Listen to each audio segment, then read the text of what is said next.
విషయం అంత అర్థమైందిగా గోపాల్. కళ్యాణి కన్న తండ్రిని కోట్ల ఆస్తిని వదులుకుని నీతో జీవితం పంచుకోవాలనుకుంటోంది. ఆమె తండ్రి స్థానంలో ఉండి మీ పెళ్లి నేను జరిపిస్తాను. అందుకే పెద్ద ఆర్భాటం హడావిడి లేకుండా సింపుల్గా రిజిస్టర్ మ్యారేజ్ ఏర్పాటు చేశాను. రేపు ఉదయం 10:30కి మంచి ముహూర్తం ఉంది. నువ్వు ఆలస్యం చేయకుండా కరెక్ట్గా ఆ టైంకి అక్కడికి వచ్చాయి. నేను టైం అంటే టైమే సార్. చెప్పిన టైంకి చెప్పిన చోటుకి చెప్పినట్టు రావటం నాకు అలవాటు.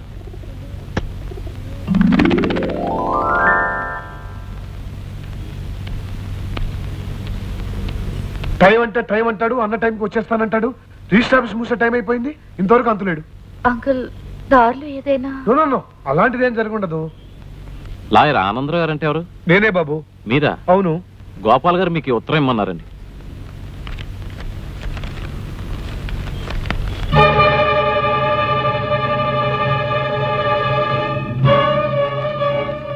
కళ్యాణి, ఆస్తిపాస్తులు లేని నిన్ను పెళ్లి చేసుకుని నేనే సుఖం అనుభవించగలను. అందుకే నన్ను మర్చిపో. Good bye. కళ్యాణి, కళ్యాణి, అమ్మ కళ్యాణి.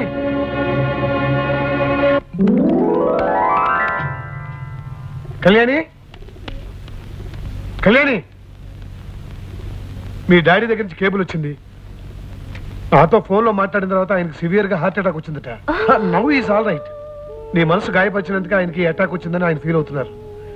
నీకు పెళ్లి అయిపోయిందనుకుని మీ నూతన దంపతులను చూడాలని, మీతో కొన్నాళ్ళైనా హాయిగా ఆనందంగా గడపాలని వచ్చే ఆదివారం ఆయన ఇక్కడికి వస్తున్నారు.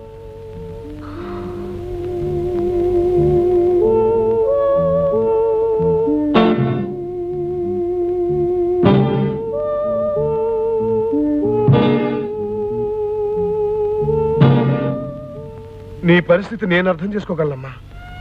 కానీ కూతురు ప్రేమించి పెళ్లి చేసుకున్న మనిషిని కళ్ళారా చూడాలని ఎంతో ఆశతో వస్తున్న తండ్రికి నువ్వు కన్నీడతో ఎదురెళ్ళి నేను ప్రేమలో మోసపోయాను డాడీ అని చెప్తే ఆ పెద్ద ఆయన తట్టుకోగలరా?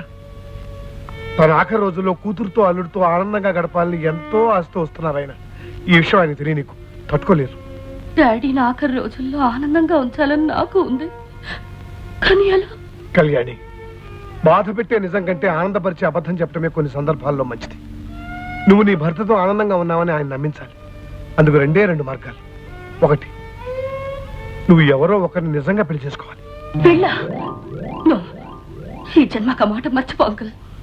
లేదా ఆయన ఉన్న 15 రోజులు పెళ్ళైన దానిలా ఎవరో ఒకరికి భార్యగా నటించాలి. నటించడమా?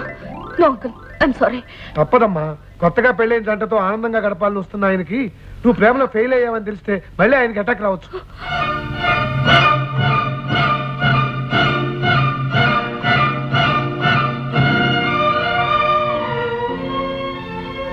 సరే, నీ ఇష్ట ప్రకారమే కానివ్వు. గుడ్. అయితే టెంపరీగా ఈ 15 రోజులు అల్లుడు గారిలా నటించడానికి ఎవరో ఒకరిని సెటప్ చేస్తాను. అమ్మో, మా తమ్ముడు నీళ్ళల్లో పడి మునిగిపోతున్నాడు. వాడికి ఈత రాదు. అయ్యో తమ్ముడు, తమ్ముడు, అయ్యో కాపాడండి.